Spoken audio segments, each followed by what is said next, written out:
पितरों की कृपा पाने के लिए इस कहानी को जरूर सुनिए। एक समय पहले की बात है, एक गांव में दो भाई बहन रहते थे। दोनों का विवाह हो चुका था और दोनों के दो दो बेटे थे। बहन विधवा हो चुकी थी और अपने भाई के घर में ही रहती थी। इस बात से उसकी भाभी बहुत नाराज रहती थी। ऐसे ही पितृपक्ष आया तो भाई बोला, मैं पितरों के पिंडदान के लिए गंगा जी जा रहा हूँ। ऐसा कहकर वे गंगा जी के लिए चला गया। भाई के जाते ही भाभी ने नंद के लिए और उसके बच्चों के लिए खेतों में झोपड़ी डलवा दी। बहन अपने बच्चों के साथ झोपड़ी में रहने लगी। वह भाई के घर जाकर घर का सारा काम करती थी और बदले में भाभी उसको बचा खुचा खाने को दे देती थी। जब भी वे भाभी के घर से आती तो आटा छानने वाला कपड़ा अपने साथ ले आती थी और घर जाकर उस कपड़े को पानी में घोलकर चूल्हे पर चढ़ाकर पकाकर बच्चों को देती और कहती, खीर है खा लो। ऐसे ही समय बीतने लगा। एक दिन भाभी ने उसे कपड़ा ले जाते हुए देख लिया और कहने लगी कि बाईजी, आटा छानने वाला कपड़ा कहाँ लेकर जा रही हो? इसे यहीं छोड़कर जाया करो। उसने वैसा ही किया। उस दिन भाभी ने उसे बचा खुचा भोजन भी नहीं दिया था और बोली, कल आपकी माँ का श्राद्ध है, बिना बुलाए तो आना मत। लेकिन अगर आंगन में लगा ये पीपल का पेड़ अपनी जगह से हिल जाए तो आ जाना। ये सुनकर बहुत दुखी हुई और रोती रोती अपने घर चली गई। घर पहुंची तो बच्चे बोले, माँ भूख लगी है, कुछ खाने को दो। बच्चों को बोली, बेटा आज हम सबका उपवास है, आज तुमको भूखे ही सोना होगा। अगले दिन बच्चों ने बोला, मामी ने कहा था कि नानी का श्राद्ध है तो वहाँ चलते हैं। तो माँ बोली, बेटा मामी ने कहा था अगर आंगन में लगा पीपल का पेड़ अपनी जगह से हिले तो आ जाना। अब तुम ही बताओ, कभी पेड़ हिलता है? पेड़ के पत्ते हिलते हैं, पेड़ की टहनियाँ हिलती है, कभी पेड़ को हिलते देखा है? उसने बच्चों को समझाया कि बिना बुलाए कहीं भी किसी के यहाँ नहीं जाना चाहिए। शाम हुई तो उनके भतीजे आए और बोले, बुआ माँ ने भोजन भेजा है।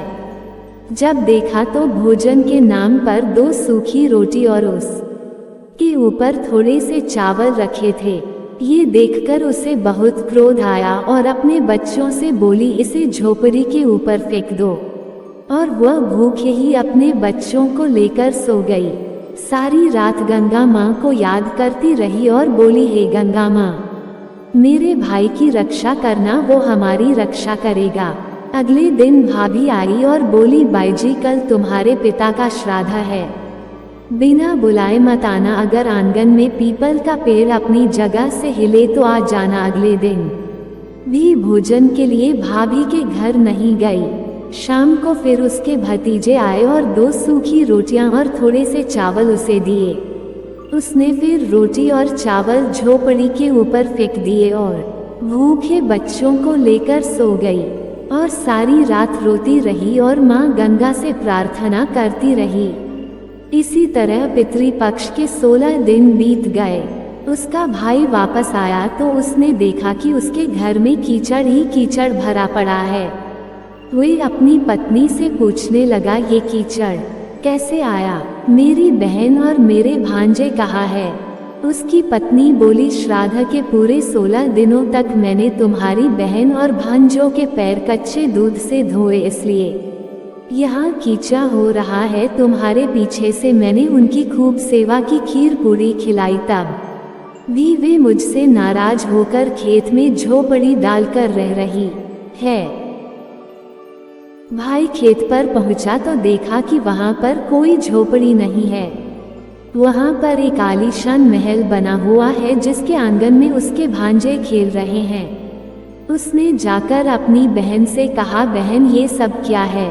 तब उसने अपने भाई को सारी बात बताई और बोली, भाई जो तुम्हारे आंगन में कीचड़ है और गंदगी है, कच्चे दूध से नहीं बल्कि भाभी के दुर्व्यवहार से जो मैं दिन रात रोती रही उन आंसुओं का कीचड़ है। माता पिता के श्राद्ध पर भाभी ने कहा, पीपल का पेड़ हिले तो वहां जाना, बिना बुलाए मत आना। पीपल का पेड़ हिला नहीं तो हम नहीं गए और शाम को उन्होंने 2 रोटी और चावल भिजवाए जिसे मैंने गुस्से में झोपड़ी के ऊपर फिंकवा दिया था।